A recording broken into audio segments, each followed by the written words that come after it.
Good morning. My name is Carla, as you heard, and I am not an elder, but I am preaching under the eldership of Marius and Hendrik, so you are safe, hopefully. They will sort me out. Can we quickly pray? Father God, I pray that all glory will come to you out of this Sunday. God, whatever happened in the worship time, whatever happens in the speech time, whatever happens with the kids and the youth and the coffee, let all glory go to you. All glory go to you. In Jesus' name. So about a year ago, I started wondering about this term that's thrown around very glibly, I think, revival. What is it? Is it a thing? Is it nothing? And sometimes people call something a revival, and I'm like, that sounds very religious to me. So I started to dig, and firstly, of course, in the scriptures itself, Old Testament and New Testament, but then also trusted sources, which I think trusted sources throughout the history of the church. Because what I've learned is that revival, personally, in church and in our communities, is really what we need, is really, really what we need. We all know so many people, even today, this day, that say that they are Christians, but we know that they live a lukewarm life. We know that, I know I'll go to heaven one day because I believe in Jesus, but there's not much fruit in their lives. So I want us to look at revival. I am going to use this book just to honor the author, When God Renews People, from Benny Mostert. And he summarized the history of revivals from the inception of the church right through to today. And over all the continents and all the cultural groups. Because that's also a question. Is revival cultural? Does it only happen to certain people groups, or is it something that we can see throughout mankind? So the first revival that we pick up in the Old Testament is the story of Solomon when he dedicated the temple. They built the temple according to the plan of God and according to the resources that his father David provided. And then when he opened the temple, the presence of God came and he could not minister and the priests could not minister. Now, Benny Mostert says, if you must give a definition of revival, it's a sovereign, spontaneous, inexplicable outpouring and working of the Holy Spirit that cannot be organized or planned.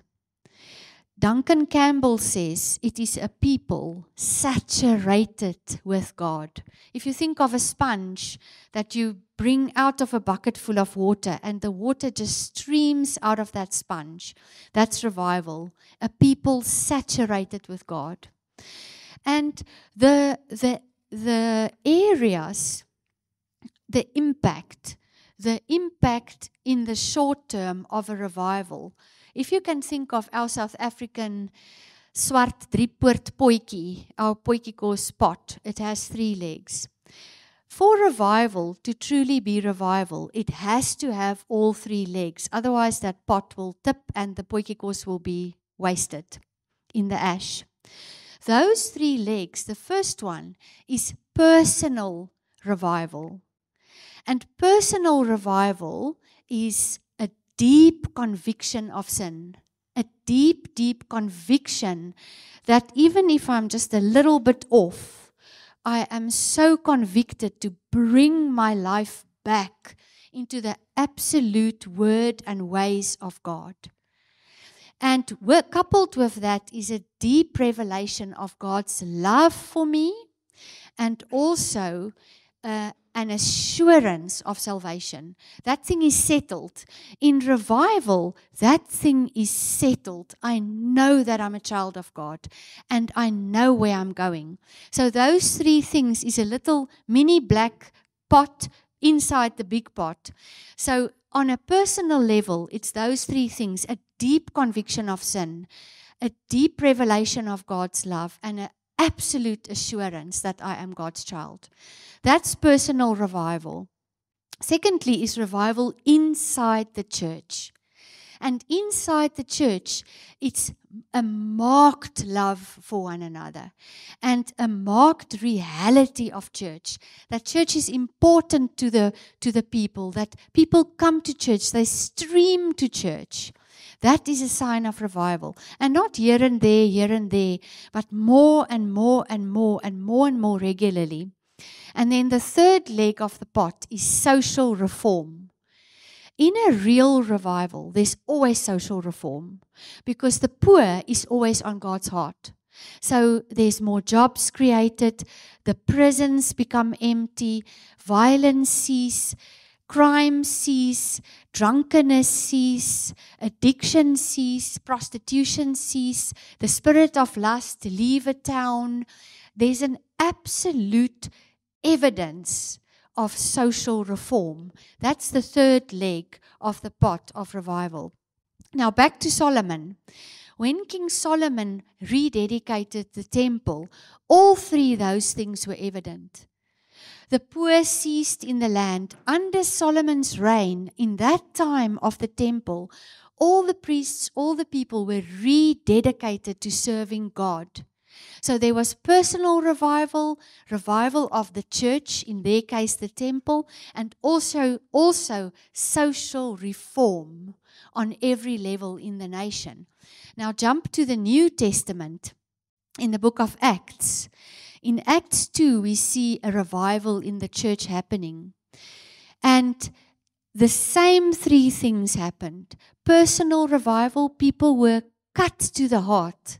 Acts 2 says people were cut to the heart in their repentance. They were absolutely convicted of sin. And they started serving God wholeheartedly. And so many people came to church, 3,000 and later 5,000. People streamed to church. And in their society, there was reform. The rich sold some of their properties and gave the money to the poor. People were meeting from house to house. The whole climate of the society around them changed, and it was noticeable for the people looking from the outside in. So those three legs of the pot always has to be there. There are other examples of revival in the Bible too, but I'm going to just look at those two. Then that's the short-term effect of revival, but long-term revival has fruit that stretches over generations. If it's a true revival, there must be a legacy that goes from generation to generation. It can't just be a little happening here and it doesn't affect the generations. And the larger kingdom of God has to be advanced. Missionaries, church plants, social upliftment, going to the nations, all of that is the lasting fruit of revival, and we'll look at examples. Now, the first thing, remember back to our definition. I'm just going to read the definition again. It is a sovereign, spontaneous, inexplicable outpouring and working of the Holy Spirit that cannot be organized or planned. So the first myth that some people have about revival is that it's centered around some sort of preacher, that it is centered around some sort of big name or charismatic voice or fiery preaching. So I'm going to debunk that myth. And this we see over and over from the inception of the church. In 1741, there was a preacher called Jonathan Edwards. months before the revival started in Enfield, Edwards composed his now famous sermon, Sinners in the Hands of an Angry God. He first applied every sentence of the sermon to himself. Broken and humbled, he entered the pulpit in Enfield, New England in 1741. With a lantern in one hand and the sermon in the other, he softly and simply read the sermon in his usual undemonstrative manner. His text was from Deuteronomy 32 verse 35. Their foot shall slip in due time. When people entered the house of God that day, they were apathetic, their faces expressionless. They had come to church simply because it was tradition to do so. It was the custom of the day. Some were gossiping and barely conducted themselves with basic decency. As Edwards began to read his sermon, the people became solemn, and soon the whole assembly began to bow their heads in conviction of their sin and the danger they were in.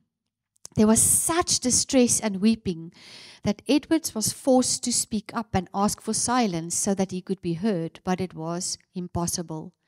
The word of God was having such a powerful effect on the whole congregation that many of the listeners were seen holding themselves up against the pillars and the pews, crying, "I am slipping into hell. Save me, oh save me." Strong men held onto pews and pillars, feeling they were sliding into hell. Others shook uncontrollably and rolled on the floor. Cries of men and women begging God to save them were heard throughout the village.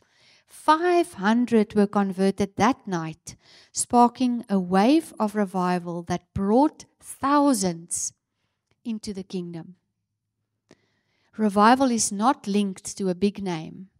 Revival is not linked to noise or charisma or personality or flashiness or anything, any worldly, business-like campaign.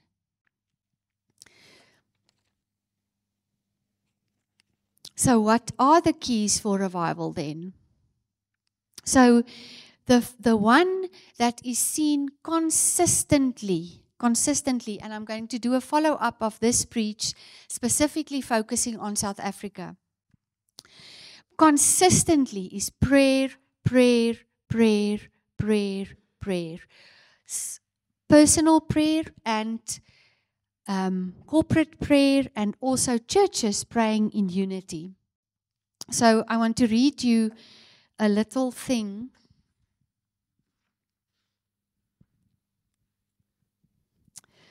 Jeremiah Lamphere, this is in New York, a concerned layman, this is now the year 1840, started a noonday prayer meeting for New York businessmen. He was a newly appointed city missionary. He started the prayer meeting between 12 and 1 when people will have their lunchtime. In the first prayer meeting, only 6 people attended. It was held on the 23rd of December in an old Dutch Reformed church in New York, in Fulton Street. The second week, 20 people turned up. The third week, 40. The next week, 100. Within a short time, the whole church was taken over by 3,000 people coming to pray daily. By spring, daily prayer meetings had shot up in many locations, and daily attendance grew to 10,000. By January 1858, the newspapers sent reporters to come and hear, and every secular newspaper wrote progress of the revival. And through every revival in the world, prayer, prayer, prayer, prayer is one of the keys. The second key is the unity of churches. A couple of weeks ago, we held a breakfast for 7 churches at our house, church leaders, to try and start a process of unity. And the places all over the world where revival came are places where the churches, Bible-believing evangelical churches I'm talking, walk together in unity. And that word to Dolly and Sam are so profound, because that same unity is what we need in our own church, in our households, in our marriages, in our workplaces. It's true where there's unity, there God commands a blessing. So I want to quickly tell you just a little thing about Cadbury. I wanted to bring chocolates, but then I ran out of time for that. So the Quakers, who have you heard of the Quakers before? Yeah. So in a massive revival that happened, I'm going to tell you the story very short story of the social reform that happened. So in England, the people were so poor, they could not buy milk powder for their babies, so they would feed them gin. So England in that time was a drunken nation. All of them, from the toddlers through the kids, the whole nation was just drunk all the time because they had to stay warm. And how do you stay warm if you don't have food to eat and you don't have milk to feed a baby? You stay warm with alcohol. That's how you stay warm. So there was this group of people who silently started praying, and they silently started to wait upon God. And they were just longing for the presence of God. And when God started to come, they quaked. They were like, it was just some manifestation. It's not necessary in revival to have a physical manifestation. Often there is, but often not. And they would shake. So they were started to be called the Quakers. And in that revival, God gave them profound plans for their society. The Quakers were the people who ended slave trade. They were the people who first developed medical aid for their workers. They ended child labor in England with the chimney sweeps. They developed hot chocolate, and there was a number of families, the Cadbury family, the Hershey's, the Rowntrees. There were a number of families. There's a very good book, if anyone wants to read it, called Chocolate Wars, written by Dorothy Cadbury. And she is not a Christian, by the way. So she gives the very not spiritual account of what happened with the Cadburys. But the Cadburys changed society. So that thing of first personal salvation, then church, and then social reform was the pattern that we saw. I'm quickly going to read you just a little piece.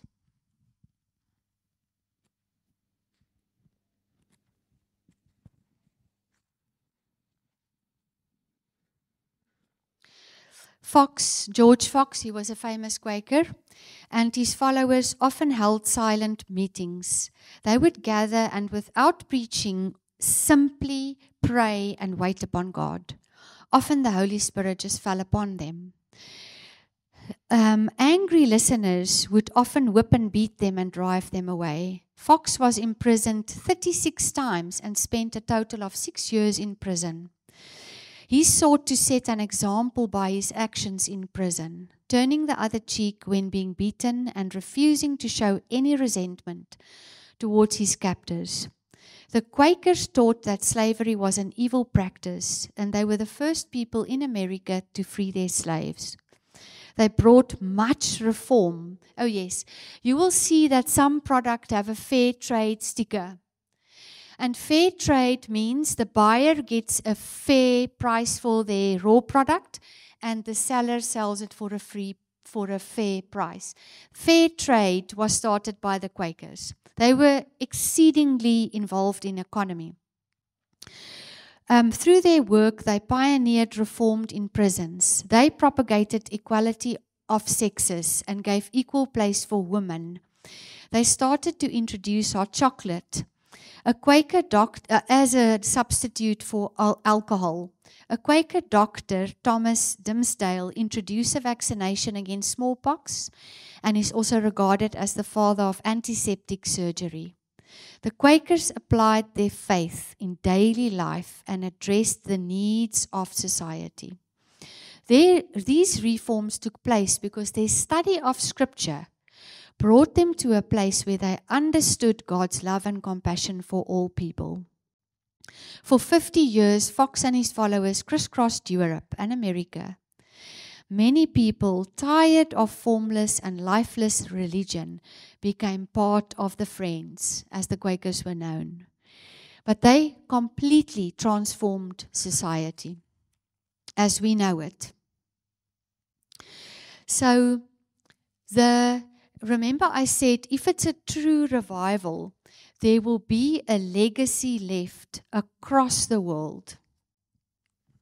Now, this is the first mention of South Africa. As I said, I'll do a follow-up specifically on South Africa. In 1844, Louis Harms was appointed pastor in Germany. A spiritual survival started through his ministry. Very soon, the church was too small for everyone searching for salvation and a deeper relationship with God. Another result of the revival was a passion for reaching the lost, not only in Germany, but also in Africa. Because of a prophecy, remember what we saw this morning, the word for Dolly and for Aleta? That's a form of prophecy. Because of a prophecy, the congregation became convinced that a time would come that the light of the gospel would be extinguished in Europe, and that believers from Africa would bring the gospel back to Europe. Don't we see that? In the last 100 years, the gospel was all but extinguished in Europe. And it's children of Africa who take back the gospel to Europe, often. Hence, the Hermannsburg community built a ship and sent missionaries to Africa. Remember, this was 1844. They built a ship and sent missionaries to Africa, who finally settled in northern Natal. This was the beginning of the 1854 Hermannsburg mission station. This prophecy is being fulfilled in our day and age. During the late 1960s, revival broke out in northern Natal at the mission station KwaZulu-Bantu, and tens of thousands of Zulus were converted. Who has heard of KwaZulu-Bantu? There was a direct connection between this revival and the Hermannsburg mission. Teams of believers went back to Germany to preach the gospel there with great success. The church that Tamani is part of, our youngest daughter, in Brussels, is a vineyard, and it's led by a couple of color of South Africa. In Brussels, where the political seat of the European Union is, and also the youth government of the European Union. South African people are leading that church, a massive church, 4 services on a Sunday in English and French. South Africans, the fruit of revival. So, that leaves us with the question, do we pray? Do we have unity? Do we have a heart for revival? Do we want God to do it again in our time? I'm going to read you one final little thing, and then we can just quickly pray. Ships coming into the New York harbor came under the power of God's presence. It was reported that when ships came near New York, it was as if they entered a God zone, a definite and very real zone of divine influence. On one ship, a captain and 30 men were converted to Christ before the ship docked. Revival broke out on a battleship, the North Carolina. 4 sailors started meeting for prayer down in the depths of the ship. One evening, they were filled with the Spirit and began to sing. Their ungodly shipmates came running down to make fun of them, but the power of God gripped them, and they humbly knelt in repentance. So great was the need that after some days they had to ask ministers from ashore to come and help. The God zone. What if Hazyview is a God zone? What if Hazyview can be a God zone? In Nelspruit, there were people saved sometimes on the parking lot. On the parking lot. There was an ex-Satanist woman who was sent to curse babies.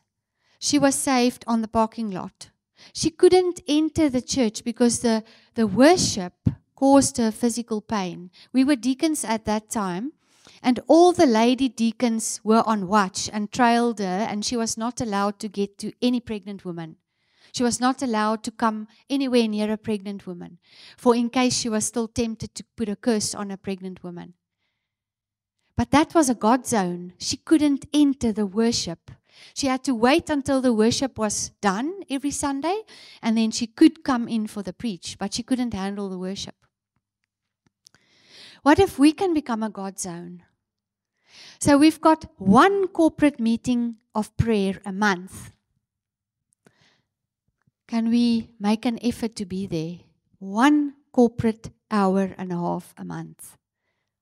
What if we can bring Hazy View, not because of us, because of God. Remember, it's a sovereign act of God.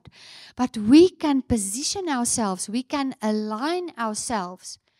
If you want to pass matric, you must pitch at school. You must pitch at school with your books. That's the only way that you will pass matric, is if you pitch every single day and show up and write the exam. So we can position ourselves so that God can start to bring the prayer personally, corporately.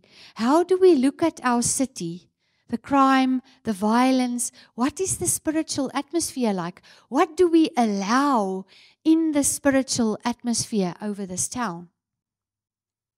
Surely we can align ourselves and say, God, do it again.